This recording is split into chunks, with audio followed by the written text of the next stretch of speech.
खबर यूपी के हापुड़ से, जहां हापुड़ में एचपीडीए स्थित परिसर में शौर्य शक्ति फाउंडेशन की ओर से समाजवाद से समाधान कार्यक्रम का भव्य आयोजन किया गया। इस अवसर पर समाजवादी पार्टी के राष्ट्रीय प्रवक्ता धर्मेंद्र यादव मुख्य अतिथि के रूप में हापुड़ पहुंचे। कार्यक्रम का मुख्य उद्देश्य गरीब परिवारों के बच्चों की शिक्षा, बेरोजगारी, महंगाई, गुणात्मक शिक्षा, क्षेत्र के इंटर कॉलेजों के सौंदर्यीकरण और क्षेत्र के सर्वांगीण विकास पर चर्चा करना रहा। धर्मेंद्र यादव सपा राष्ट्रीय प्रवक्ता ने कहा, पार्टी समाज के हर तबके तक विकास की रोशनी पहुंचाने के लिए संकल्पित है। उन्होंने गढ़मुक्तेश्वर में गढ़गंगा विश्वविद्यालय की स्थापना, हर विधानसभा के घरों तक सोलर योजना, रोजगार के नए साधन, युवाओं के लिए ट्रेनिंग सेंटर, महिला सशक्तिकरण, मेडिकल कॉलेज निर्माण और पर्यावरण संरक्षण पर जोर दिया।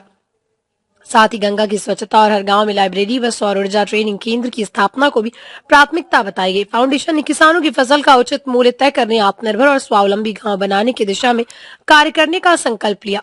बढ़ती महंगाई और बेरोजगारी के मुद्दों को उठाते हुए वक्ताओं ने केंद्र सरकार की नीतियों पर निशाना साधा। कार्यक्रम में गढ़मुक्तेश्वर विधानसभा अध्यक्ष आशुतोष शर्मा ने बताया कि अगर 2027 में समाजवादी पार्टी की सरकार बनती है तो देखना होगा कि युवा पीढ़ी को कितना रोजगार और सरकारी नौकरी मिलेगी। आज जो प्रोग्राम रखा गया, क्या प्रोग्राम है, क्या इसका उद्देश्य है?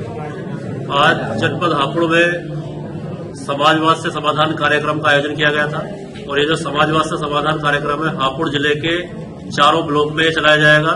इसमें जो हापुड़ जिले में 273 गांव है, प्रत्येक ग्राम पंचायत में जो भी समस्याएं हैं और जो भी लोग आज परेशान हैं, उन सभी लोगों की समस्याओं को सुनकर कैसे उनको समाजवाद के माध्यम से, कैसे सरकार के माध्यम से उनको सही किया जा सकता है, समाधान किया जा सकता है, इसी के लिए आज ये रणनीति बनाई गई है।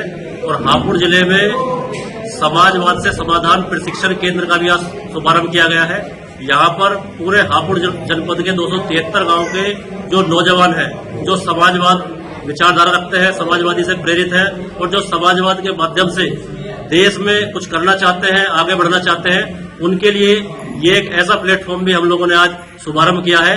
यहाँ पर आकर वो जुड़ सकते हैं और अपने जिले के लिए, अपने प्रदेश के लिए, अपने देश के लिए काम कर सकते हैं। जैसे आने वाले 2027 में समाजवादी पार्टी की सरकार अगर बनती है तो युवा शक्ति के लिए क्या, अगर सरकार बनती है तो पहले भी अगर देखा जाए नौजवानों के लिए, युवाओं के लिए अखिलेश यादव जी ने लगातार काम किए हैं। पिछली बार जिन्होंने 12वीं पास किया था, 18 लाख लैपटॉप दिए हैं।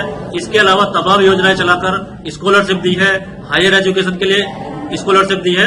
तो इस बार भी अगर समाजवादी की सरकार आती है तो पहला जो प्रमुखता का जो मुद्दा है वो रोजगार है, क्योंकि आज उत्तर प्रदेश में रोजगार के नाम पर कहीं कुछ नहीं है।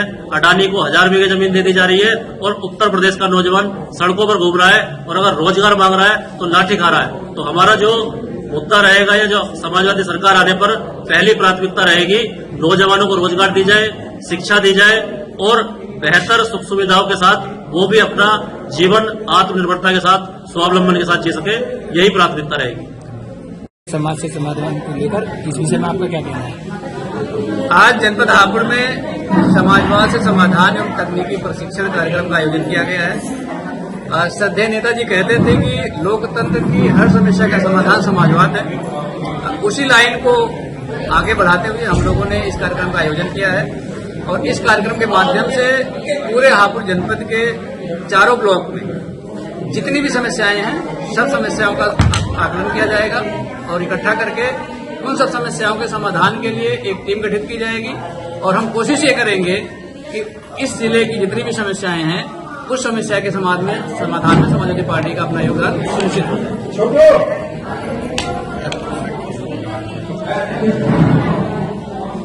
आने वाले 2027 के चुनाव को लेकर जनता के लिए क्या समाजवादी पार्टी ने क्या विचार किया है? आज की जो सरकार चल रही है हर मोर्चे पर विफल है। कानून व्यवस्था के नाम पर किसी को जिंदा जलाया जा रहा है, किसी के घर में घुस के गोली मार दी जा रही है और एक डीसीपी रैंक के अधिकारी के पास 100 करोड़ रुपए मिल रहे हैं। तो आप भ्रष्टाचार के आलम को आप देख सकते हैं कि अगर डीसीपी 100 करोड़ रुपए घोटाला करके बैठा है तो इसका मतलब मुख्यमंत्री के पास कितना जाता होगा। ये बहुत बड़ा सवाल है। आज पूरी भारतीय जनता पार्टी नाक तक भ्रष्टाचार में डूबी हुई है। उत्तर प्रदेश की जनता को उसका नुकसान हो रहा है, देश के युवाओं के सपनों को कुचलने का काम हो रहा है। उनके हिस्से का जो पैसा है अधिकारी भ्रष्टाचार के माध्यम से अपनी झोली भर रहे हैं और भारतीय जनता पार्टी पूंजीपतियों को मदद करने के लिए हजारों एकड़ जमीन, हजार बीघा जमीन 1 रुपए के लीज पर दे देती है।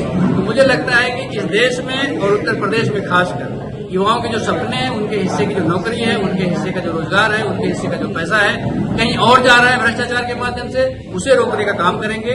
2027 में समाजवादी पार्टी की सरकार बनने पर इस प्रदेश के युवाओं को रोजगार मिलेगा, बेटियों को शिक्षा मिलेगी, बेटियों की शिक्षा मुफ्त की जाएगी। ऐसे बहुत सारी योजनाएं हैं। बिजली मुफ्त देने की बात समाजवादी पार्टी हमेशा करती है।